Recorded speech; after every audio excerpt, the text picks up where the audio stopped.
Hello guys, तो कैसे हैं आप सभी लोग। स्वागत है आप सभी का लूसीफर मांगा एक्सप्लेन चैनल में। कहानी की शुरुआत में हमारा मेन कैरेक्टर जियांग रेन बता रहा होता है, एक टाइम था जब मैं मेरी गर्लफ्रेंड के प्यार के चक्कर में बिल्कुल पागल हो चुका था। मेरे दोस्तों ने मुझे बहुत बार बोला, जियांग रेन केयरफुल रहना, ये लड़की धोखा पक्का से देगी। पर मैं अपने दोस्तों से यही कहा करता था, मेरी वाली अलग है। लेकिन शायद से मेरा ऐसा मानना मेरी सबसे बड़ी भूल थी। मैंने उस लड़की पे यकीन किया जिसकी वजह से मेरे शायद दोस्त बहुत ही दर्दनाक मौत मारे गए। शायद से अगर मैंने अपने दोस्तों की बात मान ली होती तो शायद लोग मारे नहीं गए होते और शायद से मैं भी यहाँ पे मरने के कगार में नहीं खड़ा होता। ये कमीनी कुत्ते जिसके लिए मैंने इतना कुछ किया, उसने आज मुझे मरने के लिए टांग रखा है। यहाँ मुझ में और मौत के बीच में बस कुछ दूरी का फासला है। तभी सी चुई बोलती है, जियांग रेन, मैंने अपनी जिंदगी में बहुत से बेवकूफ देखे पर तुम वो सबसे बड़े बेवकूफ हो जिससे मैं आज तक मिली हूँ। जियांग रेन, तुम्हें पता है मेरा तुम्हारे दोस्तों को मारने का कोई भी इरादा नहीं था, पर तुम्हारे दोस्तों की सबसे बड़ी दिक्कत ये थी, वो तो मुझे लेके वार्न किया करते थे।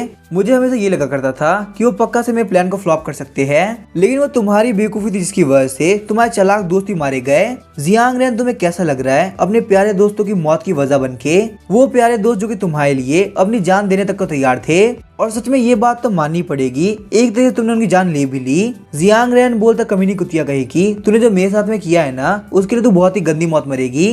काश मैंने वो गलती नहीं करी होती और तुझे बहुत ही पहले मार दिया होता, तो शायद से आज वो मेरे प्यारे दोस्त जिंदा होते। तभी सीचू अपने पास वाले मोटे बंदे से बोलती, बॉस किंग, आप देख रहे हो ना ये कैसे बिहेव कर रहा है। मैंने आपसे पहले ही बोला था ना, ये मेरे सामने आने के साथ ही मेरे को चिल्लाना चालू कर देगा। बॉस गैंग बोलता है, मेरी प्यारी लेडी, अगर तुम टेंशन क्यों ले रही हो? वैसे भी हम यहाँ पे इस कमीने जियांग रेन को मौत तक टॉर्चर करने वाले हैं। जब ये कमीना जियांग रेन तिल तिल के मर रहा होगा ना, तब इसे देखने में काफी मजा आएगा। आखिर इस कमीने सोचा भी कैसे कि यहाँ पे तुमसे शादी कर सकता है। वैसे लड़के, तुम्हारा शुक्रिया, तुमने अपने दोस्तों के लिए कुछ सालों के सप्लाईज इकट्ठा कर रखे थे और आज यहाँ पे तुम्हारे मरने के साथ ही वो सारे सप्लाईज हमारे हाथ में आ जाएंगे। सिर्फ और सिर्फ यहाँ पे तुम्हारे सप्लाईज की वजह से हम इस वर्ल्ड के अंदर भी काफी कमाल की लाइफ जिएंगे। अगर हम सही सही कहे ना, तुमने हमारा पेट भरा है और अब यहाँ पे तुम्हारा यूज करते हुए हम इन ज़ॉम्बीज़ का पेट भरेंगे। ये बोलने के साथ ही उन लोगों ने जियांग रेन को नीचे फेंक दिया होता है। जियांग रेन को देखते सारे के सारे ज़ॉम्बीज़ उसके ऊपर टूट पड़ते हैं। हमारा मेन कैरेक्टर जियांग रेन सोच रहा है, धीरे धीरे करके सारे ज़ॉम्बीज़ मेरी बॉडी को खा रहे हैं और अपनी सांसों को टूटते हुए मैं अब फील कर पा रहा हूँ। मरने के साथ जो एक एक सांस में ले रहा हूँ ना, उससे मुझे मेरी गलतियाँ याद आ रही है। वो गलतियां जिनकी वजह से आज मेरी ही नहीं बल्कि मेरे दोस्तों की भी जान गई। भले ही मेरे दोस्तों को ज़ॉम्बीज़ और इन कमीनों ने मारा है, पर अपने दोस्तों का असली कातिल मैं खुद को मानता हूँ। अगर मैंने वो गलती नहीं करी होती ना, तो आज किसी को भी कुछ नहीं हुआ होता। गॉड, अगर आपने मुझे रीबॉर्न करने का एक और चांस दिया ना, तो मैं यहाँ पे इन लोगों को ऐसी मौत दूंगा जिसके बारे में ये लोग सपने के अंदर भी बिल्कुल इमेजिन नहीं कर सकते। इन लोग को यहाँ पे धोखा देने में काफी मजा आता है ना, मैं इन लोग को शो करूंगा आखिर धोखा देना और किसी को तड़पा तड़पा के मारना होता क्या है। अगले ही पल जियांग रेन काफी शौक हो आता है क्योंकि उसे अपने आसपास का वर्ल्ड बिल्कुल नॉर्मल लग रहा होता है। जियांग रेन बिल्कुल ही ठीक होता है और उसकी बॉडी का एक भी स्क्रैच नहीं होता। जियांग रेन की गर्लफ्रेंड सी चुई भी वहीं पे होती है। सी चुई बोलती है, जियांग रेन, तुम्हारा दिमाग खराब तो नहीं हो गया ना? आखिर तुम यहाँ पे किस बात का वेट कर रहे हो? तुमने अपनी प्रॉपर्टी को मेरे नाम क्यों नहीं किया? जियांग रेन, लगता है तुम्हारे प्यार के अंदर ना बिल्कुल सच्चाई नहीं है। अगर होती ना, तो तुम प्रॉपर्टी के पेपर साइन करने के लिए इतना नहीं सोच रहे होते। तुमने बहुत पहले ही साइन करके मुझे पेपर्स दे दिए होते। जियांग रेन सोचता कि यहाँ पे हो क्या रहा है, मुझे ऐसा क्यों फील हो रहा है कि मैंने यहाँ पे यही सीन पहले भी देख रखा है। कहीं यहाँ पे ऐसा तो नहीं हुआ कि गॉड ने मेरी बात सुन ली और मुझे यहाँ पे ज़ॉम्बीज़ के ऐसे कुछ टाइम पहले रीबॉर्न कर दिया है। इस कमीनी सी चुई की वजह से पास्ट लाइफ के अंदर मैंने बहुत सारी दिक्कतें देखी। मेरे मॉम और डैड मेरे लिए जो भी प्रॉपर्टी छोड़ के गए थे ना, मैंने सब इसके नाम कर दी। मेरी सारी की सारी नेटवर्थ सी चुई ने मेरे पास में कुछ भी नहीं छोड़ा। इस कमीनी सी चुई ने मुझे फंसा के मेरे जान से प्यारे दोस्तों को मेरे सामने मरवा दिया। बात कुछ ऐसी हुई थी, हमारी दुनिया के अंदर एक ऐसा वायरस फैला जिसकी वजह से धीरे धीरे करके सारे ज़ॉम्बीज़ के अंदर ट्रांसफॉर्म होने लगे। ये वर्ल्ड धीरे धीरे करके एक ज़ॉम्बीज़ के एरा की तरफ आगे बढ़ने लगा। ज़ॉम्बीज़ के एरा से अनजान होने की वजह से ज्यादातर ह्यूमंस मारे गए। सिर्फ यहाँ पे वही लोग सरवाइव कर पाए जो कि काफी केयरफुल लकी थे। ज़ॉम्बीज़ के एरा के अंदर सरवाइव करने के लिए आपको अपने दोस्तों की काफी जरूरत पड़ती है। सिर्फ दोस्त ही ऐसे होते हैं जो कि उस टाइम के अंदर आपको संभाल सकते हैं, और मेरे पास ऐसे भरोसेमंद दोस्त थे। हम सारे दोस्तों ने साथ में मिलकर एक सेफ जोन क्रिएट किया, वहाँ पे बहुत सारा खाना लेके आए और यहाँ पे ज़ॉम्बीज़ के एरा के अंदर कैसे तैयारी करी जिससे हम लोग सरवाइव कर सके। और अगर सच कहूँ तो ज़ॉम्बीज़ के होने के बावजूद भी हमारी जिंदगी कुछ गलत नहीं हो रहा था। हम सारे दोस्त साथ मिलकर आगे बढ़ रहे थे और काफी बेहतर कर रहे थे। फिर कहां से एक बुरा दिन आया जिस दिन सीचुई हमारे पास आई। सीचुई एक बेचारी बन के मुझे पुरानी बातें याद दिलाने लगी ताकि मैं उसे कैसे भी करके इस एपोक्लिप्स से सेव कर लूं। पर मैं एक बहुत ही बड़ा बेवकूफ था, मेरे दिल के अंदर सीचुई की लवी फीलिंग्स थी। मेरे दोस्तों ने मुझसे कहा था किसी बाहुबली को अंदर एंटर कराना बिल्कुल भी अच्छा नहीं रहेगा, हमें यहाँ पे बिल्कुल नहीं पता अगले बंदे की इंटेंशन क्या है। मैंने उन लोगों को बोला टेंशन मत लो, ये हमें धोखा नहीं देने वाली। इसी के साथ मैंने सीचुई को सेफ जोन में ले लिया। सीचुई के प्यार के अंदर मैं इतना बेवकूफ बन चुका था कि मैंने उसको यहाँ पे सेफ जोन की चाबियां तक दे दी। मुझे सीचुई के ऊपर यकीन था वो मुझे धोखा तो नहीं देने वाली। पर एक रात सीचुई ने गेट को खोल दिया और बॉस कैंग उसके बंदे को अंदर एंट्री दे दी। बॉस कैंग एक बहुत ही बेकार इंसान है जो कि ज़ॉम्बीज के लिए नहीं बल्कि इंसानों के लिए बहुत बड़ा खतरा है। ज़ॉम्बीज के एरा के अंदर भी जो लोग बचे हुए थे ना, ये उनके पास से उनकी चीजें छीन लेता और उन लोगों को मार देता। और अगर आप यहाँ प्रेजेंट में देखो ना सीचुई यहाँ पे क्या करने आई है, तो आप लोगों को भी क्लियरली पता चल जाएगा कि आखिर कितनी बड़ी लालची है। सीचुई बोलती है जियांग रैन आखिर तुम यहाँ पे सोच क्या रहे हो, मैं तुमसे यहाँ पे कब से बात कर रही हूँ पर तुमने मेरी एक बात का रिप्लाई नहीं दिया। देखो मैं तुम्हें यहाँ पे क्लियरली बोल देती हूँ, अगर तुमने $4 लाख से एक पैसा भी कम दिया ना तो फिर ब्राइडल प्राइस के तौर पे ये बिल्कुल भी एक्सेप्टेड नहीं होगा और उसके बाद मैं किसी और शादी कर लूंगी, तुम यहाँ पे नल्ले बैठे रहना। जियांग रैन सोचता यहाँ पे इस कुतिया की इतनी हिम्मत कि मेरे सामने खड़ी हो। मेरा मन तो कर रहा है मैं यहाँ पे इस कुतिया को अभी कभी मार दूं, पर नहीं, अगर मैंने इसको भी मार दिया ना तो ये बिल्कुल भी अच्छा नहीं होने वाला। कुछ ही टाइम के अंदर ज़ॉम्बीज का एरा स्टार्ट हो जाएगा और उसके बाद मैं इस कमीने को तड़पा के मारूंगा। सीचुई तुझे यहाँ पे जितना जीना है जी ले, क्योंकि उसके बाद की जिंदगी बहुत ही बदतर होने वाली है, इतनी ज्यादा बुरी कि तू उसको हैंडल नहीं कर पाएगी और मुझसे मौत के लिए भीख मांगेगी। सीचुई बोलती है जियांग रैन मैं तुम्हें यहाँ पे 1 वीक का टाइम देती हूँ, 1 वीक के अंदर तुम्हें कैसे भी करके $4 लाख इकट्ठा करने होंगे, वरना मुझसे शादी करने के बारे में ना बिल्कुल भूल जाना। तो अभी जियांग रैन सीचुई को बाहर निकालते हुए बोलता है ठीक है अब तुम यहाँ जा सकती हो, मैंने यहाँ पे तुम्हारी ऑलरेडी बहुत बात सुन ली और अब मुझे और सुनने का मन नहीं है। सीचुई बोलती है जियांग रैन तुम कर क्या रहे हो, तुम्हारी इतनी हिम्मत तुम मुझे घर से बाहर निकालो, तुम्हारे इस बिहेवियर की वजह से ना मैं तुम शादी करने से मना भी कर सकती हूँ। पर वहीं हम देखते जियांग रैन ने गेट को बंद कर दिया होता है। सीचुई सोचती आखिर यहाँ पे हो क्या रहा है, जियांग रैन ने मेरे साथ में कभी ऐसा बिहेव नहीं किया, सिर्फ शादी ना करने के बारे में सुन के वो काफी घबरा जाया करता था और आज उसने मुझे यहाँ पे घर से बाहर निकाल के मेरे मुंह पे गेट बंद कर दिया है। अंदर जियांग रैन बोलता है फाइनली इस घर के अंदर थोड़ी सी शांति मिली। अपने घर के अंदर उस कमीनी को देख के मेरा गुस्सा और भी ज्यादा बढ़ता जा रहा था। डेट को देखते हुए जियांग रैन बोल रहा था एपोक्लिप्स को स्टार्ट होने में पूरे 1 महीना बाकी है। यहाँ पे इस एपोक्लिप्स की तैयारी मुझे आज से स्टार्ट करनी होगी, क्योंकि पिछली बार की तरह मुझे यहाँ पे गलतियां करके कुछ भी नहीं सीखना। मैं पहले से ही काफी केयरफुल रहूंगा ताकि कोई भी दिक्कत ना हो। तभी जियांग रैन को एक आवाज आती है, होस्ट जियांग रैन मैं आपका वेलकम करता हूँ। ये आवाज सुनने के साथ ही जियांग रैन काफी शॉक हो गया होता है। जियांग रैन के सामने एक सिस्टम आ गया होता है और बोल रहा होता है आपने यहाँ पे एपोक्लिप्स सिस्टम को एक्टिवेट कर लिया है। सिस्टम के एक्टिवेट होने के साथ ही आपको यहाँ पे नया टास्क दिया गया है, इसको जल्द से जल्द कंप्लीट कीजिए। टास्क होता है जियांग रैन को यहाँ पे 1 महीने पहले वाले एपोक्लिप्स के लिए अभी तैयारी स्टार्ट करनी है। सबसे पहले आपको अपने लिए एक बहुत ही बड़ी जमीन खरीदनी है और दूसरा 1 साल के सप्लाईज को इकट्ठा करना है। रिवॉर्ड के तौर पे आपको यहाँ पे 10 पॉइंट मिलेंगे, बाद में आप उस पॉइंट को सिस्टम स्टोर पे अलग अलग चीज के लिए एक्सचेंज कर सकते हो। जियांग रैन बोलता है काफी कमाल की बात है, मैंने यहाँ पे एक सिस्टम को एक्टिवेट कर लिया। सच में मेरे सामने एक इंटरफेस है, टास्क करने मुझे यहाँ पे रिवॉर्ड मिलेंगे और सबसे पहले मैं यहाँ पे चेक करता हूँ पॉइंट्स की हेल्प से आखिर मैं क्या क्या कर सकता हूँ। जियांग रैन जैसे ही वहाँ पे सिस्टम स्टोर को ओपन करता है उसे वहाँ पे स्ट्रेंथ एनहेंसमेंट पोशन दिखता है जो कि 20 पॉइंट का होता है, साथ ही में सर्वाइवल किट दिखती है जो कि 2 पॉइंट की होती है और हीरो सप्लाई बॉक्स भी दिखता है जो कि 10 पॉइंट का होता है। अगर यहाँ पे ये स्टोर अपने आप रिफ्रेश नहीं होता तो आप 2 पॉइंट का यूज करते हुए इसको खुद से भी रिफ्रेश कर सकते हो। तो अभी हम देखते हैं जियांग रैन के पेट से आवाज लगती है। जियांग रैन बोलता है हाँ मुझे याद आया, उस कमीनी सीचुई को ब्राइडल प्राइस पे करने के लिए मैं बहुत ही मेहनत कर रहा था और दिन के अंदर सिर्फ एक ही बार खाना खा रहा था ताकि मैं पैसा को इकट्ठा कर सकूं। काफी टाइम से सही से ना खाने की वजह से मैं ऑलरेडी काफी वीक हो चुका हूँ। पिछले में कितना बड़ा बेवकूफ था क्योंकि सीचुई जैसी इंसान मुझे पसंद आई। उसके बाद हम देखते हो फूड डिलीवरी ऐप पोटैटो को ओपन करता है। 1 महीने में वैसे भी यहाँ पे ज़ॉम्बीज तो आ ही जाएंगे, तो क्यों ना जितना अच्छा हो सके मैं उतना अच्छा खाऊं।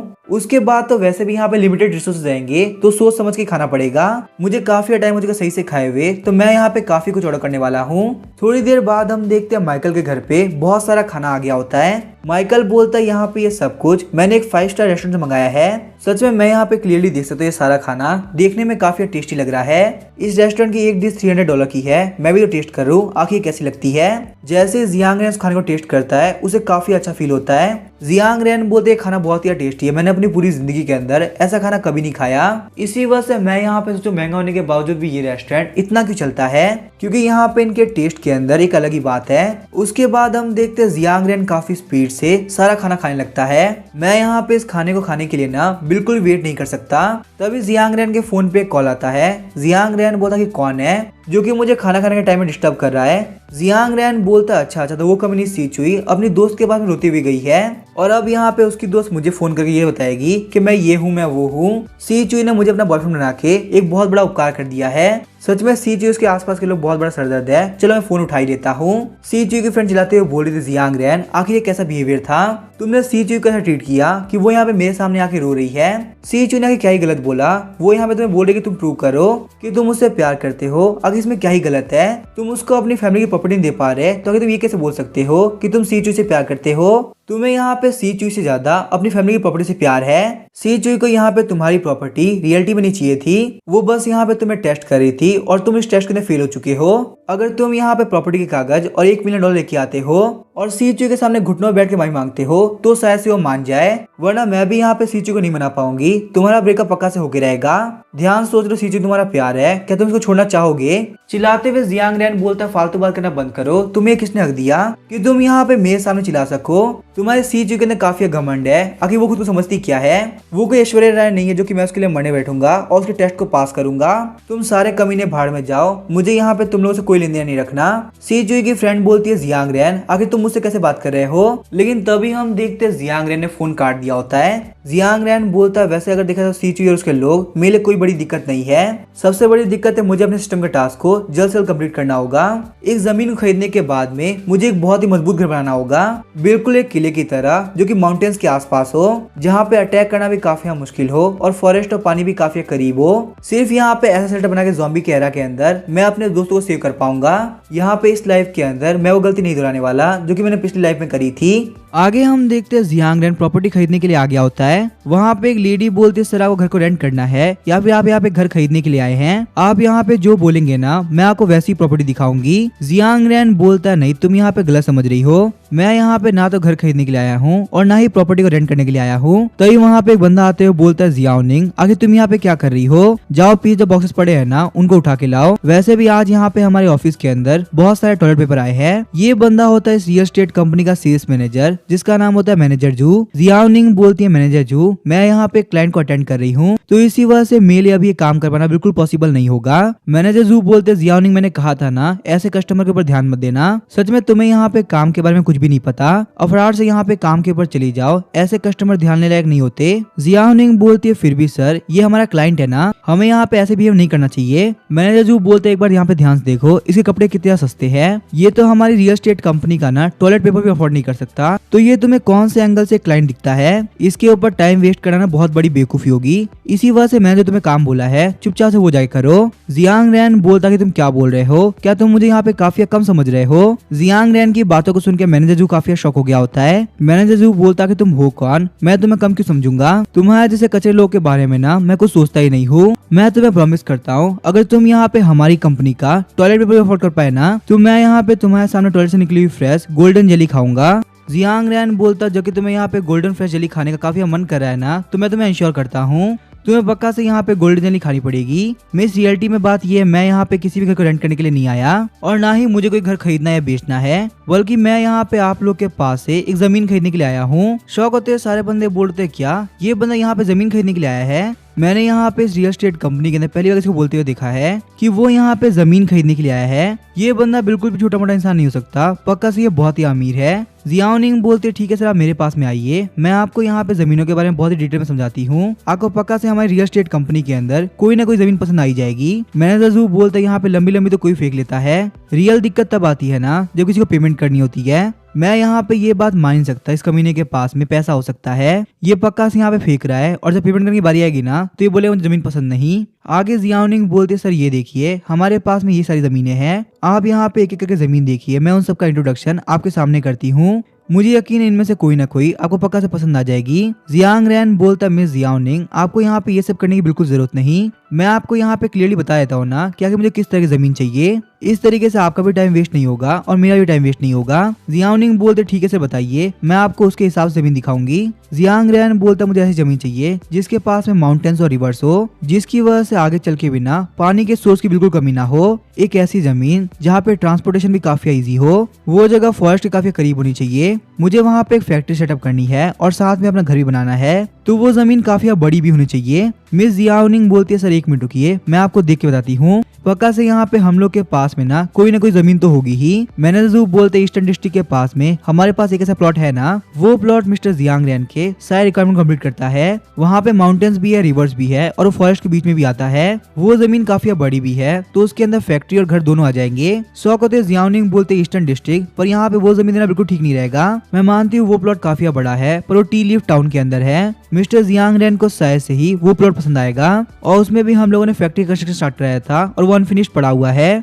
जब तक हम यहाँ पे सारे मैटर को सॉल्व नहीं कर लेते, तब तक उस जमीन को हम लोग बिल्कुल भी कस्टमर को नहीं बेच सकते, ये काफी गलत रहेगा। मास्टर जू बोलते जियांगनिंग, आगे तुम यहाँ पे इतना क्यों सोच रही हो? तुमने यहाँ पे इस पागल बंदे को नहीं देखा क्या? ये कैसी कैसी रिक्वायरमेंट दे रहा है? आज तक यहाँ पे जो भी कोई आया है ना, किसी ने भी ऐसी रिक्वायरमेंट नहीं दी। ये बंदा यहाँ पे कोई भी जमीन खरीदने के नहीं आया, बल्कि दिक्कत खड़ी करने के लिए आया है, और ऐसे बंदे को मेरे हिसाब से ऐसी ट्रीट करना चाहिए। जियांग रैन बोलते मुझे एक बात बताओ, ईस्टर्न डिस्ट्रिक्ट में जो प्लॉट है, क्या मैंने यहाँ पे जो भी चीज बोली वो सब कंप्लीट कर रहा है? क्या सच में वो जमीन काफी बड़ी है और वहाँ पे माउंटेन्स और रिवर्स भी है? जियांगनिंग बोलती है सर ये बात बिल्कुल सच है, सच में वहाँ पे बड़ी बड़ी फैक्ट्रियाँ बनी हुई है और उस जगह पे माउंटेन्स, रिवर्स और फॉरेस्ट तीनों है। पर दिक्कत की बात ये है ना, वो फैक्ट्री अनफिनिश्ड है और जो हमारा प्रोजेक्ट मैनेजर था ना, पता नहीं क्यों भाग गया। इसी वजह से अगले कुछ टाइम के अंदर हम उसको कंप्लीट कर भी नहीं सकते। यही वजह कि इस प्लॉट को मैंने पहले आपको नहीं दिखाया। जियांग रैन सोचता है वैसे यहाँ पे ये लोकेशन काफी कमाल की है और साथ ही में इस जगह के माउंटेन्स और रिवर्स काफी करीब है। अगर मैं इस जगह के आसपास तार लगा दूंगा ना, तो पक्का से कोई भी दिक्कत नहीं आएगी। और क्योंकि ये जगह काफी ऊंचाई पे है, इसी वजह से अटैक को डिफेंड करना काफी इजी पड़ेगा। और यहाँ पे अनफिनिश्ड फैक्ट्रीज की वजह से मेरा काफी टाइम और पैसा ही बचेगा।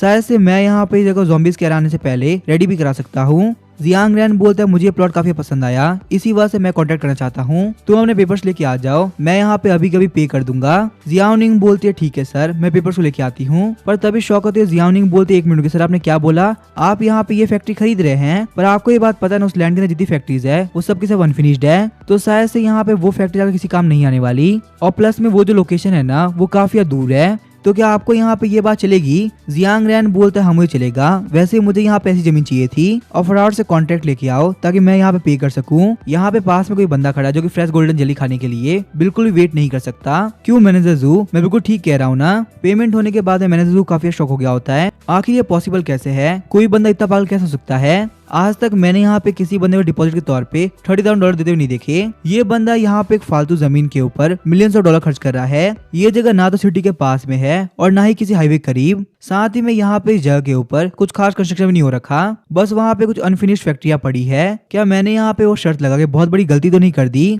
अब क्या मुझे यहाँ पे सच में गोल्डन जेली खानी पड़ेगी? जियांग रैन बोलता है मैनेजर जू क्या हुआ? अब मैंने तो यहाँ पेमेंट कर दी है, बारी है आपकी। आज तक मैंने यहाँ पिक को छोड़े किसी को भी गोल्डन जेली खाते हुए नहीं देखा, पर आज मैं पहली बार एक ह्यूमन को गोल्डन जेली खाते हुए देखूंगा। सच में काफी मजा आने वाला है। तो अभी हम देखते हैं, सारे बंदे बोलते हैं मैनेजर जू फटाफट से यहाँ पे गोल्डन जेली खाना स्टार्ट करो। हमने यहाँ पे ऑलरेडी स्टीमिंग स्टार्ट कर दी है, सच में काफी मजा आएगा। अगर तुम्हें यहाँ पे गोल्डन जेली कमी हो ना, तो हम भी बहुत सारा दे सकते हैं। मैंने तो कल रात को बहुत ही टेस्टी खाना खाया था, तो मेरी गोल्डन जेली काफी कमाल की होगी। तो अभी सिस्टम बताता होस्ट आपने यहाँ पे अभी तक अपना टास्क कंप्लीट नहीं किया, जल्द से जल्द यहाँ पे टास्क कंप्लीट करे और ज़ॉम्बीज़ के एरा आने से पहले अपने आप को रेडी कर ले। जियांग रैन सोच रहा था ब्राइट प्राइस के लिए मैंने जो पैसा रख रखा था ना, उससे मैंने यहाँ पे जमीन खरीद ली है। अब मुझे यहाँ पे ये फिगर आउट करना होगा आखिर मैं अपने पास में खाने का स्टॉक कैसे करूँ। तो अभी हम देखते हैं बॉस गैंग को, जो कि जियांग रैन के पास से गुजर रहा होता है। बॉस गैंग सोचते एक मिनट को, आखिर जियांग रैन यहाँ पे रियल एस्टेट कंपनी के सामने क्या कर रहा है? क्या ऐसा हो सकता है वो कमीना यहाँ पे जमीन खरीदने के लिए आया हो? पर तभी अपने सामने कुछ देख के वो काफी शॉक हो गए होते हैं। बहुत सारे बंदे मैनेजर को पकड़ के गोल्डन जेली खिलाने ट्राई कर रहे होते हैं। मैनेजर बोलते प्लीज मुझे माफ कर दो, आज के बाद कभी मैं फालतू नहीं बोलूंगा, पर मेरे साथ ऐसा मत करो। बॉस गैंग बोलते मैनेजर आपके साथ में क्या हो रहा है? आपने यहाँ पे ऐसे क्या पाप कर दिए जो कि यहाँ पे सारे लोग आपके साथ में इतना गंदा बिहेव कर रहे हैं? वहीं हम देखते हैं सी चुई बोल रही होती है ब्राइडल प्राइस मिलने के बाद में मेरी लाइफ बिल्कुल शॉर्ट हो जाएगी। सुबह सुबह जियांग रैन के बिहेवियर की वजह से मैं बहुत ही गुस्सा हो गई थी, पर मुझे अपने आप को शांत करना होगा और ये देखना होगा कि जियांग रैन अपने पास से ब्राइडल प्राइस को कब बाहर निकाले। तो अभी हम देखते हैं सी चुई के फोन पे किसी का कॉल आता है। सीचुई बोलती है बॉस किंग फाइनली तुम्हें मेरी याद आई गई, क्या तुम्हें यहाँ पता भी है आगे तुमने कितने टाइम बाद फोन किया है। बॉस गैंग बोलते ये सब छोड़ो, क्या तुम्हें यहाँ पे खुद के बारे में कुछ पता है। मैंने अभी अभी है ना रियल एस्टेट की कंपनी के सामने जियांग रैन को देखा था और पूछने मुझे पता चला कि वो यहाँ पे एक बहुत बड़ी जमीन खरीद के गया है और तुम मुझे बोल रही थी तुम्हारा ध्यान जियांग रैन के ऊपर है, वो यहाँ पे जमीन खरीद रहा है और तुम्हें कुछ पता ही नहीं है। चिढ़ते हुए सीचुई बोलती है क्या उस कमीने की इतनी हिम्मत कि वो यहाँ पे जमीन खरीदे, आखिर उस कमीने के पास पैसे आए कहाँ से। मैं उसके पास से कब से बैटल पास मांग रही हूँ पर मुझे नहीं दे रहा और जाके रियल एस्टेट कंपनी के अंदर खुद के लिए जमीन खरीद रहा है। बॉस गैंग बोलते थोड़ा बहुत नहीं, उसने यहाँ पे डिपॉजिट के तौर पे $30,000 दिए हैं। मुझे लगता है जियांग रैन के पास जो भी ब्राइडल प्राइस था ना उसने वो पे कर दिया। कहीं यहाँ पे जियांग रैन ने तुम्हारे साथ में ब्रेकअप करने का तो नहीं सोच लिया ना। सीचुई बोलती उस कमीने की इतनी हिम्मत कि वो मेरे पैसे को यूज करे, मैंने उसको पहले ही बोल रखा था ये ब्राइडल प्राइस मेरा होगा। आखिर उस कमीने की क्या ही औकात है कि वो यहाँ पे मेरे साथ ब्रेकअप करेगा। अगर वो कमीना मुझे मिल गया ना तो मैं पक्का उस कमीने को जान से मार दूंगी। बॉस गैंग बोलते सीचुई शांत हो जाओ, यहाँ पे कोई भी अजीब हरकत मत करना, फटाफट से जाकर जियांग रैन को ढूंढो और देखो वो क्या कर रहा है, आखिर उसने यहाँ पे ये जमीन क्यों खरीदी। सीचुई बोलती है मैं उस कमीने से बिल्कुल शांति से बात नहीं करने वाली, आज उसे पता चलेगा कि मेरे खिलाफ जाने से क्या होता है। उसने मेरी ब्राइडल प्राइस को खर्च किया है ना, मैं आज उसे यहाँ पे ऑनलाइन सबके सामने एक्सपोज कर दूंगी। कल से यहाँ पे वो कमीना किसी को मुंह दिखाने लायक नहीं बचेगा। वहीं अपने घर पे जियांग रैन सोच रहा होता है अपने लिए एक सीक्रेट बेस तैयार करने में और उसके अंदर सारे सप्लाईज को भरने में बहुत सारे पैसे लगेंगे। आखिर मैं यहाँ पे ज़ॉम्बीज़ के एरा से पहले इतने सारे पैसे लाऊं कहाँ से। अचानक से कोई जियांग रैन के डोर के ऊपर बहुत ही जोर जोर से नॉक करने लगता है। शॉक होते हुए जियांग रैन बोलते एक मिनट को क्या हुआ, आगे कौन ऐसा बंदा जो कि आने के साथ ही मेरे गेट को इस तरीके से बजा रहा है। हम देखते वहाँ पे सीचुई और एक और लेडी आई होती है। जियांग रैन बोलता कि तुम दोनों यहाँ पे मेरे घर के बाहर क्या कर रहे हो। सीचुई बोलती है कमीने जियांग रैन तुम्हारे पूछने का मतलब क्या है और आखिर तुम्हारी हिम्मत कैसे हुई, तुमने मेरे ब्राइडल प्राइस को खर्च कर दिया। जियांग रैन बोलता है सीचुई तुम क्या फालतू बात कर रही हो, इस टाइम मैं ऑलरेडी कुछ सोच रखा था, फालतू मेरा दिमाग मत खराब करो, तुम्हें कुछ ढंग का बोलना है तो बोलो वरना चुपचाप से निकल जाओ। सीचुई बोलते कमीने जियांग रैन तेरी रियलिटी का मुझे पता चल चुका है, तूने मेरे ब्राइडल प्राइस के पैसे से ना एक जमीन खरीद ली है। मैं तुझे पहले से ही बोल रही हूँ वो ब्राइडल प्राइस मेरा था, तो इसका मतलब यहाँ पे क्लियर बात ये है तुमने जो जमीन खरीदी है ना वो ही मेरी होती है। जियांग रैन बोलता सीचुई लगता है तुम यहाँ पे मेरे सामने ना चढ़ा के आई हो, जब वो जमीन मैंने अपने पैसे खरीदी है तो तुम्हारी कैसे हो गई। देखो सीचुई मैं तुम्हें यहाँ पे क्लियरली बता दूं मेरे पास ना बहुत सारे पैसे हैं पर मैं तुम जैसी कमीनी कुतिया के ऊपर ना एक पैसा भी खर्च नहीं करने वाला। आखिर तुम्हें क्या लगता है तुम्हारे और बॉस किंग के बारे में मुझे नहीं पता क्या, इतना सब कुछ करने के बावजूद भी तुम्हारी इतनी हिम्मत कि तुम मेरे सामने खड़ी हो। सीचुई सोची होती है आखिर यहाँ पे कमीने जियांग रैन क्या बोल रहा है मेरे और बॉस किंग के रिलेशन के बारे में, आखिर इस कमीने को कैसे पता। तो अभी दूसरी लेडी बोलते तुम दोनों शांत हो जाओ, पक्का से यहाँ पे कोई ना कोई गलत फहमी होगी, तुम दोनों ही कपल्स हो और तुम दोनों को यहाँ पे ऐसे फाइट नहीं करनी चाहिए। जियांग रैन बोलता है गलत फहमी, यहाँ पे कोई भी गलत फहमी नहीं है और वैसे मैं और सीचुई बिल्कुल भी कपल नहीं है। वो कमीना जो बुड्ढा है ना बॉस गैंग वो और सीचुई कपल है। तो तुम्हें जो भी कोई क्वेश्चन पूछना है ना जाके उससे पूछो और जाके ब्राइडल प्राइस भी उससे लो। मेरा दिमाग ऑलरेडी बहुत ज्यादा खराब है, तुम्हें डिस्टर्ब मत करना और चुपचाप से यहाँ निकल जाओ, मैं जा रहा हूँ सोने के लिए। सीचुई बोलती है बिल्कुल इम्पॉसिबल है, आखिर जियांग रैन किसने बताया। मैं और बॉस किंग होटल के अंदर भी काफी सीक्रेटली मिला करते थे, मैंने अपने किसी फ्रेंड को बॉस किंग के बारे में कुछ भी नहीं बताया। दूसरी वाली लेडी बोलती है सीचुई यहाँ पे तो सब कुछ हो गया और तूने नहीं बताया, कम से कम तूने पहले बताया होता ना तो शायद से मैं यहाँ पे कुछ भी कर पाती। आखिर उस कमीने बुड्ढे बॉस गैंग के तुम्हें क्या दिखा जो तुम उसके पास में चली गई, कम से कम तुम्हें यहाँ पे ब्राइडल प्राइस लेने से पहले खुद को कंट्रोल कर लेना चाहिए था। अब देखो यहाँ पे जियांग रैन को कुछ पता चल चुका है, उसको समझाना बहुत ही मुश्किल होगा। सीचुई बोलती है मैं और बॉस गैंग कुछ ही बार होटल के अंदर मिले हैं, पता नहीं यहाँ पे इस कमीने जियांग रैन को रियलिटी कैसे पता चला। होटल में चेकआउट करने के बाद में मैंने सारी डिटेल गायब कर दी थी, लगता है वेनसुइया सच में मेरी किस्मत काफी खराब थी, वरना मेरे साथ में ऐसा नहीं होता। वेनसुइया बोलती है ठीक है काम करते हैं, हम लोग वापस से घर चलते हैं और एक बहुत ही कमाल के प्लान के साथ में जियांग रैन के पास वापस आएंगे। सीचुई बोलती है वैसे भी हमारे पास में और कोई तरीका बाकी नहीं है, हमें यहाँ पे यही काम करना पड़ेगा। वेनसुइया सोची तो सीचुई तुमने बहुत ही बड़ी गलती कर दी, अब जबकि यहाँ पे जियांग रैन को तुम्हारे अंदर बिल्कुल भी इंटरेस्ट नहीं है ना, तो फिर मैं उसके ऊपर ट्राई करूंगी, क्या पता मेरा अलग काम कर जाए। हम दोनों काफी अच्छी सिस्टर्स है, इसी वजह से मैं तुम्हारे बॉयफ्रेंड को बोरो कर रही हूँ, वैसे मुझे यहाँ बिल्कुल उम्मीद नहीं है कि वो तुम्हारे पास आएगा। नेक्स्ट डे हम देखते हैं जियांग रैन अपनी फैक्ट्री वाली जगह पे आ गया होता है। जियांग रैन बोला तुम लोग देख सकते हो ना यहाँ पे ये फैक्ट्री आधी अधूरी बनी है, तुम लोग को इस फैक्ट्री को रिनोवेट करते हुए यहाँ पे एक बहुत ही कमाल घर बनाना है और मुझे यहाँ पे क्लियरली बताओ आगे इस काम कंप्लीट होने में कितना टाइम लगेगा। सुपरवाइजर ली बोल रहा था हमें यहाँ पे वॉल्स को वापस से बनाना होगा, आपके हिसाब से यहाँ पे बड़े बड़े टावर बनेंगे, इस पूरी जमीन की वॉल्स के ऊपर बहुत ही खतरनाक वायर लगेगी, बहुत ही मोटी स्टील से बने हुए डोर्स यूज होंगे, चाहे यहाँ पे कितना बड़ा धमाका क्यों ना हो उन डोर्स को कुछ भी नहीं होने वाला। साथ ही में यहाँ पे हर एक विंडो के अंदर बुलेट प्रूफ ग्लास लगेगा। सर क्या मैं आपसे पूछ सकता हूँ अगर आपने कौन सी गैंग से पंगा लिया है। जो कि आप यहाँ पे इस नॉर्मल वर्ल्ड के अंदर इतना खतरनाक घर बना रहे हैं। आज तक मैंने अपने लाइफ में बहुत सारे घर बनाए हैं, पर किसी ने भी ऐसा घर बनाने के लिए नहीं बोला। और साथ ही में आप यहाँ पूरी सिटी से अलग होके माउंटेन के अंदर घर बना रहे हैं। क्या इसके पीछे भी यहाँ पे कोई स्पेसिफिक रीजन है? जियांग रैन बोलता है वैसे मैं सही से बोलूँ ना तो तुम्हें यहाँ पे सब कुछ जाने की जरूरत नहीं। मुझे बस यहाँ पे तुमसे एक इम्पोर्टेंट बात पूछनी है, क्या तुम मेरे इस काम को 1 महीने में कंप्लीट कर पाओगे या फिर नहीं कर पाओगे? और साथ ही में यहाँ पे इस काम को करने में आगे कितना पैसा लगेगा, सब कुछ मुझे पहले ही बता दो ताकि मैं यहाँ पे तैयारी कर सकूं। सुपरवाइजर ली बोलते सर माफ करिएगा पर हम यहाँ पे ये काम 1 महीने में कंप्लीट नहीं कर सकते। जियांग रैन बोलता फालतू बात करना बंद करो, ऐसा नहीं ये काम कंप्लीट नहीं हो सकता। अगर तुम मेरा ये काम नहीं करोगे ना तो मैं किसी और काम दे दूंगा। सुपरवाइजर ली बोलते सर हमारे पास में बहुत ही कम लोग हैं, इतने सारे लोग के साथ में एक घर तो तैयार हुआ था, पर आप यहाँ पे जो चीज बनाने के लिए बोल रहे हैं ना वो 1 महीने तैयार नहीं हो सकता। जियांग रैन बोलता सुपरवाइजर ली ना तो आप बेवकूफ है ना मैं। सिंपल सी बात यह है कि मैं नहीं चाहता कि मुझे यहाँ पे किसी और के पास जाना पड़े। मुझे यहाँ पे क्लियर बात बताओ, अगर तुम यहाँ पे काम करने के लिए मना क्यों कर रहे हो? सुपरवाइजर ली बोलता है बॉस एक बात तो ये है कि मुझे यहाँ पे ये काम 1 महीने में करने के लिए बहुत सारे बाहर वाले लोगों को लेके आना पड़ेगा और उसके अंदर बहुत ही एक्स्ट्रा पैसे लगेंगे जो कि शायद से आप पे नहीं करने वाले। जियांग रैन बोलता मुझे फर्क नहीं पड़ता, बताओ कितना प्राइस लगेगा, तुम जितना बोलोगे ना मैं उतना पे करने के लिए तैयार हूँ। सुपरवाइजर ली बोलता सर नॉर्मली तो इसमें आधा पैसा लगता, पर यहाँ पे 1 महीने में कंप्लीट करने के लिए कम से कम $20 मिलियन लगेंगे, क्योंकि मुझे यहाँ पे सारे वर्कर्स को डबल पे करना होगा और साथ ही में यहाँ पे बहुत सारे एक्स्ट्रा वर्कर लेके आने होंगे। बॉस जियांग रैन अगर मैं चाहता था झूठ बोल के ये काम ले लेता, पर आपको ही पता इससे पहले वाला बंदा काम छोड़ क्यों भागा था। जब किसी को भी यहाँ पे सही प्राइस नहीं मिलेगी ना तो वो तो काम छोड़ेगा ही। जियांग रैन बोलता है ठीक है, बस यहाँ पे $20 मिलियन ही चाहिए ना? सुपरवाइजर ली बोलते हैं हाँ बॉस, और आपको हमें डिपॉजिट के तौर पे $5 मिलियन देने होंगे। सिर्फ यहाँ पे $5 मिलियन देने के बाद ही हम काम स्टार्ट कर सकते हैं। जियांग रैन बोला ठीक है तुम लोग काम स्टार्ट करो, मैं यहाँ पे 1 हफ्ते के अंदर तुम लोग को $5 मिलियन दे दूंगा, पर ध्यान रहे मेरा काम 1 महीने में कंप्लीट हो जाना चाहिए, इससे 1 दिन भी एक्स्ट्रा टाइम मैं तुम लोग को नहीं देने वाला। सुपरवाइजर ली बोलता है ठीक है बॉस मैं ये काम कर दूंगा, पर बॉस यहाँ पे फर्स्ट डिपॉजिट के लिए 1 वीक को ज्यादा नहीं हो जाएगा। जियांग रैन बोलता है बिल्कुल भी टेंशन मत लो, मैं यहाँ पे तुम लोग को पक्का से पे करूंगा। अगर मैं तुम लोग को यहाँ पे नहीं पे कर पाया ना तो पक्का से ये जमीन तुम्हारी हो जाएगी। सुपरवाइजर ली बोलता है ठीक है बॉस, अगर यहाँ पे ऐसी बात है तो फिर मैं अभी कभी काम स्टार्ट करा देता हूँ। तभी हम देखते हैं वेंसुया वहाँ पे आती है और बोलती है ब्रदर जियांग आखिर आप कैसे हो, मैं आपसे यहाँ पे मिलने के लिए आई हूँ। रैन बोलता है वेंसुया तुम यहाँ पे क्या कर रही हो? जहाँ तक मुझे लगता है मैंने तुम्हें मिलने के लिए बिल्कुल भी नहीं बुलाया था, मुझे यहाँ पे बिन बुलाए मेहमान की कोई जरूरत नहीं। जियांग रैन को पकड़ते हुए वेंसुया बोलती है ब्रदर जियांग आखिर आप कैसी बात कर रहे हो? आप सी चुई से गुस्सा करते समझ में आता है, पर आप मेरे ऊपर गुस्सा क्यों कर रहे हो? सी चुई ने आपको धोखा दिया है, उसमें मेरा कोई भी हाथ नहीं। रैन सोचता है कमीनी कहीं की, पिछली लाइफ के अंदर सीचुई के धोखे के अंदर तुम्हारा भी एक बहुत बड़ा हाथ था, तुमने उसकी पूरी हेल्प करी ताकि वो मेरी फैमिली की प्रॉपर्टी ले सके। इसी वजह से जितनी नफरत मैं सीचुई से करता हूँ ना उतनी ही तुमसे भी करता हूँ, और पक्का से यहाँ पे इस लाइफ के अंदर मैं तुम्हें भी नहीं छोड़ने वाला।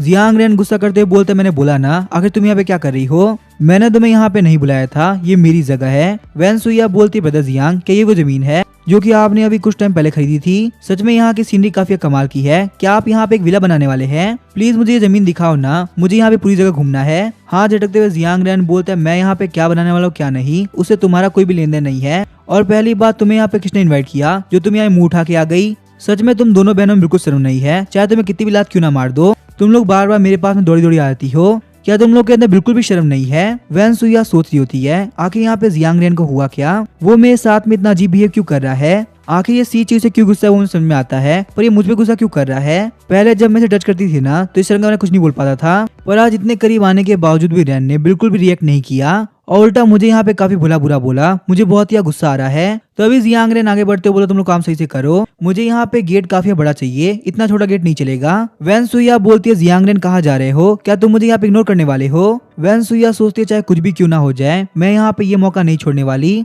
सी चुई अब यहाँ पे जियांग रैन के पास से निकल चुकी है, यही मेरी गोल्डन अपॉर्चुनिटी है जब मैं जियांग रैन के करीब आ सकती हूँ। सिर्फ यहाँ पे तभी जाके ये कमाल की जमीन मेरे नाम पे हो पाएगी। मुझे यहाँ पे नहीं लगता सी चुई के मुकाबले मेरे अंदर कोई भी कमी है क्योंकि जियांग रैन मेरे ऊपर ध्यान नहीं देगा। आज वो पक्का से सी चुई की वजह से मेरे ऊपर काफी गुस्सा है, पर कभी ना कभी तो जियांग रैन मेरे ऊपर ध्यान देगा ही। आगे हम देखते हैं जियांग रैन अपने घर पे वापस आ गया होता है। जियांग रैन बोलता है मैंने अपने घर के कागजों को बैंक को दे दिया, फिर भी मुझे यहाँ पे सिर्फ $3 मिलियन मिल पाए। कंस्ट्रक्शन के स्टार्ट के फर्स्ट फेज के लिए भी इतना पैसा काफी नहीं रहेगा, अगले 1 महीने के अंदर ज़ॉम्बीज का स्टार्ट हो जाएगा। मैं यहाँ पे बिल्कुल भी टाइम वेस्ट नहीं कर सकता, मुझे कैसे करके पैसे कमाने होंगे ताकि मैं अपने लिए एक बहुत ही सेफ बेस तैयार कर सकूं। वैसे 1 मिनट का अभी मैंने बोला 1 महीने के अंदर ज़ॉम्बीज का एरा स्टार्ट हो जाएगा। ज़ॉम्बीज के एरा के स्टार्ट होने के बाद पैसे से किसी को फर्क नहीं पड़ने वाला। तो अगर मैं यहाँ पे इस घर को 10 बार बेच दूंगा ना तो भी कोई फर्क नहीं पड़ेगा। मैंने डिसाइड कर लिया ज़ॉम्बीज़ के एरा से पहले मैं यहाँ पे ये बिजनेस करने वाला हूँ। अपने एक घर को बहुत बार बेच के मैं बहुत सारे पैसे कमाऊंगा। अब बस मुझे यहाँ पे जल्द से अपने घर के लिए नए बायर ढूंढने होंगे।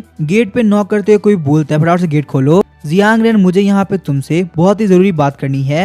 रैन बोलता है वो कमीना बुड्ढा वापस से आ गया। आखिर यहाँ पे इस कमीने बुड्ढे की दिक्कत क्या है, मैं तो कितनी बार मना करूँ। ये जो बुड्ढा है ना ग्रैंडपा ली, ये मेरे घर के नीचे वाले फ्लोर पे रहता है। इसने ऑलरेडी फर्स्ट और सेकंड फ्लोर खरीद लिया है और अब इसे यहाँ पे थर्ड फ्लोर भी चाहिए, जो कि यहाँ पे मेरे पेरेंट्स ने मेरे नाम पे कर रखा है। इसी वजह से दिन में कम से कम एक बार ये मेरे पास आता है और मुझे काफी डिस्टर्ब करता है। पिछली लाइफ के अंदर मैंने अपने इस घर को सी चुई को दे दिया था क्योंकि मुझे उससे शादी जो करनी थी। सी चुई के नाम पे जमीन करने से पहले इसने मेरे लिए बहुत सारी दिक्कतें करी। कई बार ये मेरे घर के अंदर पेंट डाल दिया करता था और मेरे गेट के आगे इसने बहुत बार कचरे फेंके। साथ ही में बहुत बार मेरे लॉक को जैम भी करने ट्राई किया और रोज रोज चिल्लाने वाली दिक्कत ये तो इसकी हमेशा की है। तो अभी हम देखते हैं ग्रैंडपा ली बोलता है कल रात को तुम क्लबिंग कर रहे थे ना, सिर्फ तुम्हारी वजह से मैं सो नहीं पाया। कल रात को बहुत ही शोर आ रहा था। जियांग रैन तुम कब सुधरोगे? अगर तुम्हें यहाँ पे ऐसी हरकतें करनी है ना तो एक काम करो, ये घर मुझे बेच दो और कहीं और पे जाकर नया घर खरीद लो। जियांग रैन बोलता फालतू बात करना बंद करो, कल मैं काफी थक गया था, इसी वजह से 10 बजे से पहले ही सो गया। तो आखिर मैं यहाँ पे क्लबिंग कैसे कर सकता हूँ?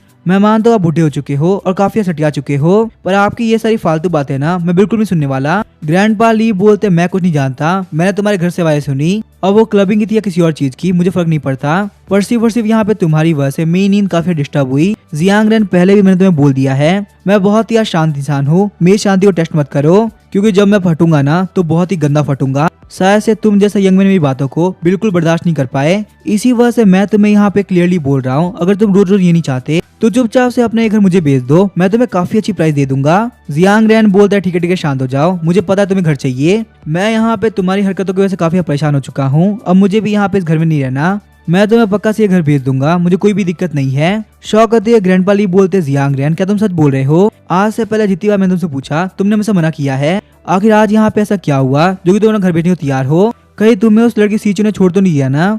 इसी वजह से तुम्हें यहाँ पे इस घर के अंदर रहने का मन नहीं कर रहा? जियांग रैन बोलता है मेरे साथ में क्या हो रहा है क्या नहीं उससे आपको कोई लेना देना नहीं है, मैं आपको घर भेज दूंगा पर मेरी सिर्फ एक ही कंडीशन है। ग्रैंडपा ली बोलते ठीक है मुझे बताओ आगे तुम्हारी क्या कंडीशन है, अगर वो कंडीशन मानने लायक हुई ना तो मैं पक्का से मान जाऊंगा। जियांग रैन बोलता ज्यादा कोई बड़ी बात नहीं है, मेरे नए घर को रेडी होने में कम से कम 6 महीने लगेंगे, तो इसी वजह से मुझे यहाँ पे इस घर के अंदर 6 महीने तक रहना होगा। मुझे अपने पहले वाले घर के कंस्ट्रक्शन के लिए $5 मिलियन पे करने होंगे, साथ ही मैंने यहाँ पे अपने घर के अंदर $10 मिलियन का लोन भी ले रखा है, तो 6 महीने में मेरा घर रेडी हो जाएगा। तो मेरी कंडीशन ये है आपको मुझे यहाँ पे इस घर के लिए $5 मिलियन पे करने होंगे, साथ ही मैं यहाँ पे 6 महीने तक मेरे घर को खाली करने का वेट भी करना होगा। ये बात आप भी जानते हैं मेरे घर की वैल्यू $5 मिलियन से कहीं ज्यादा है, तो मेरे हिसाब से आपको इस बात में बिल्कुल भी दिक्कत नहीं होनी चाहिए। ग्रैंडपा ली बोलते पर तुम्हें लगता 6 महीने कुछ ज्यादा ही टाइम है, और वैसे मैं यहाँ पे कैसे यकीन करूँ तुम 6 महीने बाद घर छोड़ दोगे? जियांग रैन बोलता नहीं माना तो मत मानो, मैं यहाँ पे ये घर किसी को बेच दूंगा जो कि मेरी इस कंडीशन को मानने के लिए तैयार हो। ग्रैंडपा ली बोलते रुको रुको, मुझे यहाँ पे ये चीज चलेगी पर मुझे यहाँ पे प्रूफ के तौर पे तुम्हारे साथ में एक कॉन्ट्रैक्ट भी करना है, सिर्फ तभी जाके मैं तुम्हें पे कर पाऊंगा। जियांग रैन बोलता है क्या आपको यहाँ पे कॉन्ट्रैक्ट करना है? ठीक है मुझे यहाँ पे कोई भी दिक्कत नहीं, आपके साथ में कॉन्ट्रैक्ट मैं अभी कभी कर लूंगा, वैसे मुझे यहाँ पे कोई फ्रॉड थोड़ी ना करना है, मेरा नया घर रेडी होने वाला है, उसके बाद मेरा ये प्यारा सा घर आपका हो जाएगा। साथ ही में जियांग रैन सोच रहा होता है बुड्ढे यहाँ पे एक घर खरीद ले, अब ये 3 फ्लोर की बिल्डिंग तेरी होती है, तुझे यहाँ पे जो करना है वो कर, 1 महीने बाद अगर इस घर में कोई ज़ॉम्बी आ जाए और तू मारा जाए तो इसमें मेरी कोई भी जिम्मेदारी नहीं है। जियांग रैन सोचता है मेरे पास में ऑलरेडी लोन का $3 मिलियन आ चुका है, ग्रैंडपा ली के पैसे को ट्रांसफर करने के बाद में मेरे पास में $8 मिलियन आ जाएंगे, इसी के साथ फर्स्ट फेज के जो पैसे है ना वो मैंने जमा कर लिए है, मुझे अब कोई भी दिक्कत नहीं आने वाली। सबसे पहले मैं यहाँ पे काम करता हूँ, सिस्टम का टास्क कंप्लीट कर लेता हूँ, उससे मुझे यहाँ पता भी चल जाएगा आखिर मुझे यहाँ पे कौन सा रिवॉर्ड मिलने वाला है। वैसे भी जमीन खरीदने वाला टास्क कंप्लीट हो चुका है, बस मुझे यहाँ पे 1 साल के सप्लाईज खरीदने हैं, फिर मुझे यहाँ पे सिस्टम की तरफ से 10 पॉइंट मिल जाएंगे। आगे हम देखते हैं जियांग रैन को जो कि एक मॉल के अंदर आ गया होता है। जियांग रैन वहाँ पे काफी स्पीड से मॉल के अंदर सारी चीजें खरीद रहा होता है। सारे बंदे बोलते हैं आखिर बंदा कर क्या रहा है, कहीं से दिमाग खराब तो नहीं हो गया? मुझे लगता है ये यहाँ पे मॉल को खाली करने ट्राई कर रहा है, ऐसा भी हो सकता है ये बंदा दिमाग से पैदल हो, इससे जितना दूर है उतना ठीक है, कभी कभार ये बंदे किसी को अटैक भी कर देते हैं। हम देखते हैं जियांग रैन ने वहाँ पे 1 साल के सप्लाईज को इकट्ठा कर लिया होता है। वहाँ पे एक लेडी बोलती है आखिर यहाँ पे कर क्या रहा है, इतने सारे सामान खरीद के आखिर ये क्या करेगा। दूसरा बंदा बोलता है मुझे लगता है इस बंदे को लग रहा है कि सच में दुनिया खत्म होने वाली है, इसी वजह से ये यहाँ पे 1-2 साल के सामान को पहले से इकट्ठा कर रहा है। सच में ऐसे बेवकूफ लोगों को देख के मुझे काफी अजीब लगता है। सिस्टम बोलता है होस्ट आपने पहला टास्क कंप्लीट कर लिया, इसी वजह से रिवॉर्ड के तौर पे आपको 10 पॉइंट मिलते हैं। जियांग रैन सोचता है एपोक्लिप्स के अंदर अपने एट्रीब्यूट को इंक्रीज करना काफी अच्छा रहता है, लेकिन जो एनहेंसमेंट पोर्शन है वो 20 पॉइंट का है जो कि मेरे पास में अभी नहीं है। वही जो सप्लाई बॉक्स में सामने दिख रहा है वो सिर्फ 10 ही पॉइंट का है। मुझे यहाँ पे एक बार खरीद के देखना चाहिए आखिर सप्लाई बॉक्स में है क्या। चलो ठीक है सिस्टम, तुम यहाँ पे एक काम करो, 10 पॉइंट के अंदर सप्लाई बॉक्स को खरीद दो। मैं भी तो यहाँ पे देखो सिस्टम का स्टोर आगे किस तरह से काम करता है। उसके बाद हम देखते हैं 10 पॉइंट के अंदर जियांग रैन ने सप्लाई बॉक्स खरीद लिया होता है। उस सप्लाई बॉक्स के अंदर जियांग रैन को लेवल 1 की स्पेस रिंग मिली होती है। स्पेस रिंग के अंदर टाइम बिल्कुल भी नहीं बढ़ता, इसी वजह से अंदर जो भी कुछ होगा ना वो बिल्कुल वैसे का वैसे रह जाएगा। जियांग रैन बोलता मुझे पहले से पता था, पहले रिवॉर्ड के तौर पे मुझे काफी कमाल की चीज मिलेगी। सच में सिस्टम तुम काफी कमाल के हो। एपोक्लिप्स वर्ल्ड के अंदर ये स्पेस रिंग मेरे काफी काम आएगी। मैं इसके अंदर कोई फ्रेश चीज रख दूंगा ना तो बिल्कुल खराब नहीं होने वाली। तभी सिस्टम बोलता है होस्ट आपके लिए एक नया टास्क है, आपको यहाँ पे 10 साल के सप्लाईज को इकट्ठा करना होगा और रिवॉर्ड के तौर पे आपको 20 पॉइंट मिलेंगे। तो अभी हम देखते हैं वहाँ पे एक बंदा आता है और बोलता है आगे किसकी इतनी हिम्मत हुई कि वो यहाँ पे हमारे सुपर मॉल के अंदर दिक्कत खड़ी करे। मैं अपने साथ में गार्ड्स को लेके आ चुका हूँ, अब कोई कुछ नहीं कर पाएगा। वो बंदा बोलता है जियांग रैन ही तुम हो, आगे तुम यहाँ पे क्या कर रहे हो। जियांग रैन बोलता है यांग टाओ यहाँ पे ये बात तो मुझे पूछनी चाहिए, यहाँ पे तुमसे मिलने की उम्मीद मैंने भी नहीं करी थी। जियांग रैन सोचता है यांग टाओ मेरे मिडिल स्कूल का क्लासमेट है, ये बंदा जैंग सैंग की बुली गैंग के अंदर उसके बाएं हाथ काम करता था। अपने से कमजोर लोगों को इसने बहुत ही बुली किया है। अगर देखा है तो स्कूल के अंदर हम लोग की बहुत बार फाइट हुई, फिजिकली मैं भी काफी स्ट्रॉन्ग हुआ करता था, इसी वजह से मैंने कभी इन लोग की नहीं सही। ये लोग भले ही दूसरे लोग को बुली करते थे पर मेरे आसपास नहीं आ पाते थे, पर मैंने सोचा था यहाँ पे इस कमीने यांग टाओ से मैं ऐसे मिलूंगा। यांग टाओ बोलता है जियांग रैन वो सब छोड़ो, पर आखिर तुम यहाँ पे ये क्या कर रहे हो। तुमने यहाँ पे मॉल से जो भी चीज ली है ना उन सबको वापस करो, यहाँ पे ऐसे खुलेआम चोरी करना काफी गलत बात होती है। जियांग रैन बोलता है यांग टाओ तुम्हें पता है ना मैं कोई वीक इंसान नहीं हूँ, तुम ना स्कूल में मुझे बुली कर पाए थे और ना ही यहाँ पे कर पाओगे। मैं यहाँ पे तुम्हारी तरह कोई चोर नहीं हूँ जो चोरी करने आऊंगा। असलियत मैंने यहाँ पे चीज इसी वजह से निकाली है ताकि मैं खरीद सकूं। अपने लोग को बुलाओ और बोलो बिल बनाने के लिए, मैं यहाँ पे अभी के अभी पे करूंगा। यांग टाओ बोलता है तुम यहाँ पे बोलो तुम खरीदने के लिए आए हो तो तुम्हें यहाँ पे हर एक सामान खरीदना होगा, जो भी तुमने निकाला ना वो सब। मैं यहाँ पे एक भी चीज वापस नहीं करने वाला, और अगर तुम यहाँ पे पे नहीं कर पाए ना तो सोचो मैं क्या करूंगा। और मैं यहाँ पे अकेले नहीं खड़ा, मेरे साथ में गार्ड्स भी है जो कि प्रोफेशनली ट्रेंड है और तुम्हारी काफी गंदी पिटाई कर सकते हैं। इसी वजह से यहाँ पे कुछ भी करने से पहले काफी केयरफुल रहना। उसके बाद हम देखते हैं सारे वर्कर्स मिलके बिल को ऐड करने लगते हैं। यांग टाओ बोलता है ठीक है बताओ आगे यहाँ पे टोटल बिल कितने का हुआ। वो लेडी बोलती है $56,884 हुए। आज तक मैंने यहाँ पे इतना बड़ा बिल कभी नहीं बनाया। यांग टाओ बोलते तुमने बिल सुन लिया ना, ये रही मशीन, चलो पे करो। उसके बाद हम देखते हैं जियांग रैन ने अपने पास से कार्ड बाहर निकालते हुए पे कर दिया होता है। शौक होते यांग टाओ बोलता है क्या सच में यहाँ पे इसने पे कर दिया, मैंने यहाँ पे कभी उम्मीद नहीं करी थी जियांग रैन के पास में इतना पैसा आ सकता है। चलो ठीक है मैं आज चलता हूँ, अब जो कि तुमने पे कर दिया है तो इसमें कोई भी दिक्कत की बात नहीं होगी। तभी जियांग रैन बोलता है यांग टाओ एक मिनट को, तुम यहाँ पैसे नहीं जा सकते। यांग टाओ बोलता है जियांग रैन तुम्हारे कहने का मतलब क्या है, आखिर अब तुम्हें मुझसे क्या चाहिए। जियांग रैन बोलता है अभी यहाँ पे अपने कस्टमर से तुम बहुत ही रूड बिहेव कर रहे थे, तुम्हें मुझसे यार माफी मांगनी होगी वरना मैं खरीदा हुआ हर एक सामान वापस कर दूंगा। और तुम स्कूल के टाइम से मुझे जानते हो, मैं यहाँ पे काम करने से पहले बिल्कुल नहीं सोचने वाला। चिल्लाते हुए यांग टाओ बोलता है कमीने जियांग रैन तुम यहाँ पे काफी गलत कर रहे हो, मैंने तुमसे कहा ना चले जाओ तो तुम यहाँ पे इतने क्यों फुदक रहे हो। अगर तुमने सामान खरीदने के बाद वापस किया ना तो मैं तुम्हें नहीं छोड़ने वाला। सारे बंदे बोलते हम लोगों ने यहाँ पे रिकॉर्डिंग स्टार्ट कर दी है, तुमने सच में काफी रूड बिहेव किया था। वो बंदा कुछ खास तो ही ना बोल रहा है, सिर्फ यही तो बोला कि तुम माफी मांग लो। जब तुमने रूड बिहेव करने से पहले नहीं सोचा तो माफी मांगने से पहले क्यों सोच रहे हो। क्या ये सुपर मॉल अपने कस्टमर के साथ में ऐसे ही बिहेव करता है। अगर यहाँ पे ये बात है ना तो मैं आज के बाद कभी खरीदने नहीं आऊंगा और ना ही किसी दोस्त को आने दूंगा। देख लो हम यहाँ पे सुपर मॉल का ना पूरे टिकटॉक फेमस कर देंगे और फिर तुम्हारी काफी बेइज्जती होगी। जियांग रैन बोलता है यांग टाओ माफी मांगो, सिर्फ यही इकलौती चीज है जो कि तुम कर सकते हो। अगर तुमने सही से माफी मांगी ना तो मैं यहाँ पे 10 गुना ज्यादा चीज खरीदूंगा और ये मेरा तुमसे प्रॉमिस है। यांग टाओ बोलता है जियांग रैन क्या तुम यहाँ सच बोल रहे हो।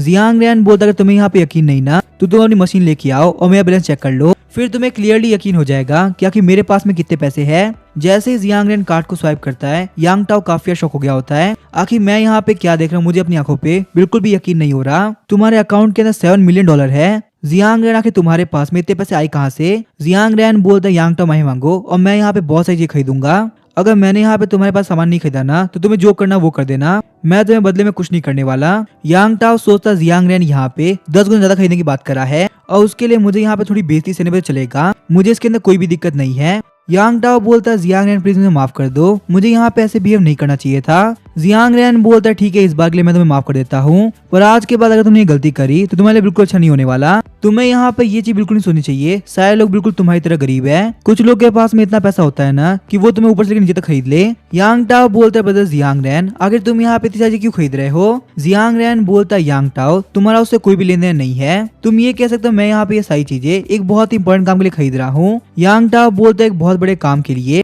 पर ब्रदर जियांग रेन हमारे सुपरमार्केट के अंदर इतने सारे सामान नहीं है, पर अगर आपको यहाँ पे 10 गुना सामान चाहिए ना तो मैं आपको डायरेक्ट होलसेल के लेके जा सकता हूँ, उसके पास में पक्का से उतना सामान होगा जितना आपको चाहिए।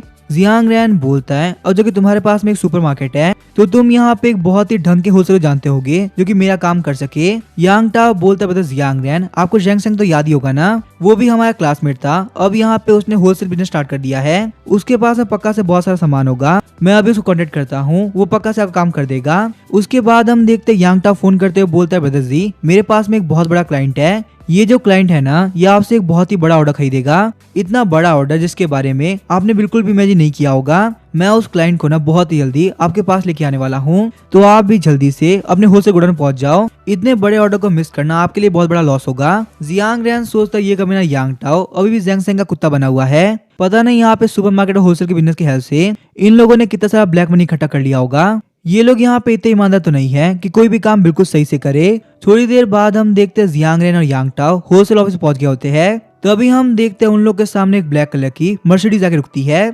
जियांग रेन सोचता है यहाँ पे ये कमीना इतना एरोगेंटली ड्राइव कर रहा है, लगता है किसी पावरफुल बंदे से इसका अभी तक पता नहीं पड़ा। बाहर निकलते हुए जैंग सेंग बोलते हुए काफी थक गया, सच में रास्ते में काफी ट्रैफिक था। यांग टाओ मुझे एक बात बताओ, क्या यहाँ पे इसी बड़े क्लाइंट को तुम मेरे पास लेके आए हो, क्या ये यहाँ पे मेरे पास एक बहुत बड़ा ऑर्डर खरीदने वाला है। यांग टाओ बोलता है ब्रदर जी इसका नाम है जियांग रेन, आपको पक्का से ध्यान होगा ना ये हमारे स्कूल का क्लासमेट भी रह चुका है। जैंग सेंग बोलता है कौन, आगे तुम किसकी बात कर रहे हो। यांग टाओ बोलता है जियांग रेन हमारे मिडिल स्कूल का क्लासमेट, क्या आपको यहाँ पे जियांग रेन के बारे में अभी तक कुछ भी याद नहीं आया। जैंग सेंग बोलता है हाँ एक मिनट को मुझे अभी याद आया। जैंग सेंग के वहाँ पे स्मोक करने की वजह से जियांग रेन काफी गुस्सा हो रहा होता है। जियांग सेंग बोलते ये वही जियांग रेन है ना जो कि हमेशा मेरे खिलाफ खड़ा होता था, मुझे ये बंदा क्लियरली याद है, तुमने बहुत ज्यादा ट्राई किया पर इसने तुम्हारी बात कभी नहीं मानी और मेरे सामने बिल्कुल भी नहीं झुका। वैसे इसने यहाँ पे एक डिजाइनर ब्रांड की 3rd कॉपी पहन रखी है, मैं जानता हूँ ऐसे ऐसे बंदे ना अमीर दिखने ट्राई करते हैं पर रियलिटी में बिल्कुल भी अमीर नहीं होते। जियांग रेन बोलता डिजाइनर ब्रांड मुझे यहाँ पे इसके बारे में नहीं पता, मैंने बस एक रैंडम से स्टॉल के ऊपर से ये कपड़े खरीद लिए थे, पर यहाँ पे मेरे कपड़े तुम्हारे ऑर्डर का क्या लेन देना। जैंग सेंग मेरे हिसाब से तुम्हें यहाँ पे मेन मुद्दे बात करनी चाहिए, आलतू फालतू बातों को मत घुमाओ, मेरे पास भी तो टाइम नहीं है। चिढ़ते हुए जैंग सेंग बोलता कमीने यांग टाओ तुम यहाँ पे इस क्लाइंट की बात कर रहे थे, तुम्हें पता है मैं अपने घर पे जाकर रेस्ट करने वाला था पर तुमने बोला बहुत बड़ा क्लाइंट है, इसी वजह से मैं यहाँ पे जल्दी से ड्राइव करके आया, तुमने मेरा टाइम वेस्ट किया है, क्या मैं यहाँ पे इस बात को तुम्हें जान से मार दूं। यांग टाओ बोलता है ब्रदर शांत हो जाइए ये सच में एक क्लाइंट है। जैंग सेंग बोलता अगर रिच होता ना तो इसके पास में काफी सारे पैसे होते और कम से कम इसने यहाँ पे ब्रांड के कपड़े पहन रखे होते। मुझे यहाँ पे इस बिजनेस लाइन के अंदर बहुत ज्यादा टाइम हो चुका है, अमीर अमीर लोगों को मैंने भी देखा है, सिर्फ एक नजर से बता सकता हूँ कि आखिर कौन सा बंदा अमीर है कौन सा नहीं है। मेरे हिसाब से इस बंदे के पास ना फूटी कौड़ी नहीं होगी, तो आखिर ये यहाँ पे कौन सा सामान खरीदेगा, बड़ा है यहाँ पे बड़े ऑर्डर की बात करने वाला। जियांग रेन बोलता लगता है मेरा ऑरा बिल्कुल भी काम नहीं कर रहा, तुम सारे लोग नहीं पहचान पा रहे कि आखिर मेरे पास में कितना पैसा है, यहाँ तक एक अनपढ़ गधा मेरे सामने इतना फुदक फुदक के बोल रहा है। जैंग सेंग आगे तेरी क्या औकात है जो कि तू मेरे सामने पैसे में बराबरी कर रहा है। चिढ़ते हुए जैंग सेंग बोलता कमीने जियांग रेन आगे तूने क्या बोला। रैन बोलता है मैंने कहा तू यहाँ पे सारे लोग काफी कम समझता है पर रियलिटी में यहाँ पे तेरी कोई औकात नहीं। चिढ़ते हुए जैंग सेंग बोलता कमीने कही के तेरी हिम्मत कैसे मुझे अनपढ़ बोलने की। जियांग रेन बोलता क्या तुम्हारे हिसाब से मैंने बोला कि तुम लोग कम समझते हो, ये बात ठीक थी और तुम यहाँ पे अनपढ़ वाली बात को लेकर इतना गुस्सा कर रहे थे, सच में जैंग सेंग तुम काफी अजीब इंसान हो। यांग टाओ बोलता है ब्रदर जियांग आप ये ब्रदर जी को पोक मत करो, अनपढ़ बोलना ना ये इनका बहुत ही वीक पॉइंट है क्योंकि हमारे बेचारे ब्रदर जी सच में अनपढ़ है, इसी वजह से कोई उनको अनपढ़ बोलता है ना तो उन्हें बात काफी चुभती है। मिडिल स्कूल के बाद इन्होंने पढ़ाई छोड़ दी थी और उसके बाद इनका कहीं भी एडमिशन नहीं हो पाया। जैंग सेंग किक मारते हुए बोलता कम्युनिटी के फालतू बात करना बंद कर, आखिर तुझे यहाँ पे किसने बोला मैं बायोडाटा देने के लिए, मैंने आगे कितनी पढ़ाई करी है कितनी नहीं उसे तुम लोग कोई लेने नहीं है। तुम बात कर रहे थे एक बड़े क्लाइंट की ना, अगर यहाँ पे एक ट्रक माल नहीं बिका तो आज ना तो यांग टाओ जा पाएगा और ना ही जियांग रेन, तुम दोनों को ही मैं अपने बंदों से काफी बुरा पिटवाऊंगा। जियांग रैन बोलता है यहाँ पे ये सब करना बंद करो और देखो मेरा अकाउंट देखने के बाद में तुम्हें यकीन हो जाएगा कि आखिर मैं किस लायक हूँ किस नहीं, और फिर तुम यहाँ पे डिसाइड करना कि मुझे बिग क्लाइंट बोलना है कि नहीं बोलना। थोड़ी देर बाद शॉक होते हुए जैंग सैंग बोलता है क्या तुमने मेरे अकाउंट के अंदर पूरे $1 मिलियन ट्रांसफर कर दिए? जियांग रैंग तुम्हारे पास में सच में बहुत सारा पैसा है, यांग टाओ झूठ नहीं बोला था, तुम सच में एक बहुत बड़े क्लाइंट हो। जियांग रैंग बोलता है जैंग सैंग आखिर मैं यहाँ पे और क्या करने के लिए आऊंगा, सच में मैं यहाँ पे तुम्हारे पास ना सामान खरीदने के लिए आया था, ये मेरा डिपॉजिट है, मैं यहाँ पे तुम्हारे पास में $5 मिलियन का सामान खरीदने के लिए आया हूँ, जैसे ही तुम यहाँ पे सामान को रेडी कर दोगे ना मैं तुम्हें $4 मिलियन और दे दूंगा, पर तब तक के लिए तुम यहाँ पे ये $1 मिलियन रखो। जैंग सैंग बोलता है जियांग रैन मुझे बताओ आखिर तुम यहाँ पे किस तरह सामान चाहिए, मेरे होलसेल के गोडाउन के अंदर ना तुम्हें हर तरह सामान मिल पाएगा। जियांग रैन बोलता है मुझे यहाँ पे चावल दाल आटा तेल नमक ये सब चाहिए, जितना भी किराने का सामान होता है ना वो सब कुछ लोड कर दो। जैंग सैंग बोलता है ठीक है मुझे फॉलो करो, मेरे पास में बहुत ही बड़ा स्टॉक पड़ा है। साथ ही में जैंग सैंग सोच रहा होता है मुझे नहीं पता था मेरा लग इतना कमाल का होगा।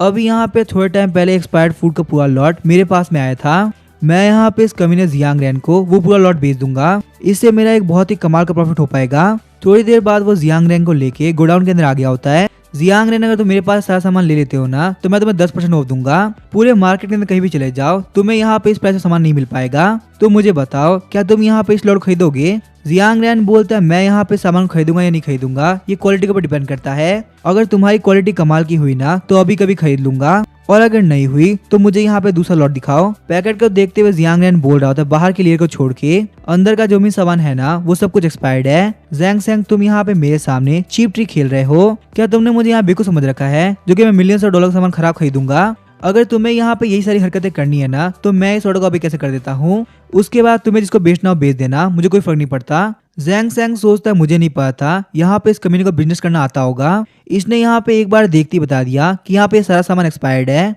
जैंग सैंग बोलता है जियांग रैन मैं तुम्हें यहाँ पे रियलिटी बताता हूँ, ये जो सारा सामान है ना ये अभी तक एक्सपायर्ड नहीं हुआ है, बल्कि ये बहुत ही जल्दी एक्सपायर्ड हो जाएगा, तो मैं तुम्हें यहाँ पे ये वाला सामान 50% डिस्काउंट पे दे दूंगा, मेरे पास भी लॉट फंसा हुआ है प्लीज से ले लो, अगर तुम्हें यहाँ पे ये ऑफर पसंद आ जाए तो हम आगे बात कर सकते हैं, नहीं तो तुम्हें यहाँ पे नया लॉट दिखाने में भी मुझे कोई दिक्कत नहीं है। जियांग रैन बोलता है मुझे यहाँ पे ये सब नहीं देखना, $5 मिलियन के अंदर मुझे हर एक सामान बिल्कुल क्वालिटी वाला चाहिए, क्वालिटी के साथ में बिल्कुल भी कॉम्प्रोमाइज नहीं होना चाहिए, और रही बात यहाँ पे एक्सपायर्ड सामान की तो उसके लिए भी मेरे पास एक बहुत ही कमाल का प्लान है। जैंग सैंग बोलता है कौन सा प्लान, मुझे फटाफट से बताओ। जियांग रैन बोलता है तुमने कहा ना तुम यहाँ 50% ऑफ दोगे, तो मैं यहाँ पे लगभग एक्सपायर्ड खाने के लिए तुम्हें 1 महीने बाद पेमेंट करूंगा, क्योंकि मेरे पास में इस एक्सपायर्ड खाने के लिए बिल्कुल पेमेंट नहीं है। जैंग सैंग बोलता है मुझे एक बात बताओ, अगर 1 महीने के अंदर खाना एक्सपायर्ड हो गया और उसके बाद तुमने मुझे पे करने से मना कर दिया तो आखिर मैं कहाँ पे जाऊंगा? जियांग रैन बोलता है बिल्कुल भी टेंशन मत लो, मैं यहाँ पे अपना घर गिरवी रख रहा हूँ, अगर मैं तुम्हें पेमेंट ना करूँ ना तो तुम मेरा घर ले लेना। जैंग सैंग बोलता है जियांग रैन तुम्हें पता है ये खाना बहुत ही जल्दी एक्सपायर्ड हो जाएगा, शायद से 1 महीने से भी कम टाइम के अंदर, और यहाँ पे ये लॉट भी बहुत ज्यादा बड़ा है,